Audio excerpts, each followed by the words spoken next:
పెద్ద స్థాయిలో వాడుకుంటారా లేదా, ఇది ఎప్పటికప్పుడు అబ్బెబ్బే లేదు అని మాట్లాడుతుంటారు, అవునని అప్పుడప్పుడు ఉదంతాలు కనబడుతుంటాయి.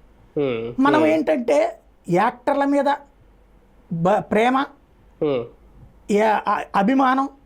అభిమాన సంఘాలు వీటిట్లో ఉన్న వాళ్ళు తన కుటుంబంలో ఏదైనా ప్రాబ్లం వస్తే మాట్లాడరు, అప్పుడు రెచ్చిపోతారు.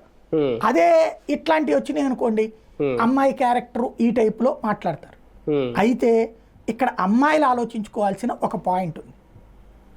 నీ మీద అత్యాచారం జరిగితే 5 సంవత్సరాల నుంచి అని పెట్టింది కంప్లైంట్. 5 సంవత్సరాలు నిన్ను ఎవడు కమిట్ అవ్వమన్నాడు? కాళ్ళు ఎరగొట్టు, చెప్పుచ్చు కొట్టి బయటికి రా, అది చేయలేదు కదా. అక్కడ వీటిట్లలో అనుమానాలకి తావిస్తుంది. ఈ అమ్మాయి అనేక అవకాశాలు పొందింది ఆయన ద్వారా, అంటే కమిట్ అయ్యింది, దాన్ని ఇప్పుడు అత్యాచారం అంది. కమిట్ అయింది అన్నది అక్కడ పాయింట్. ఆయన కమిట్మెంట్ అవ్వలేదంటాడా రేపొద్దున తెలియదు మనకి.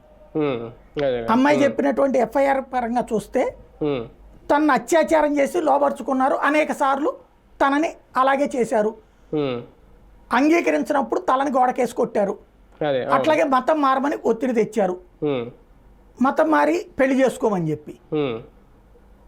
అంతవరకు ఇందులో ఈ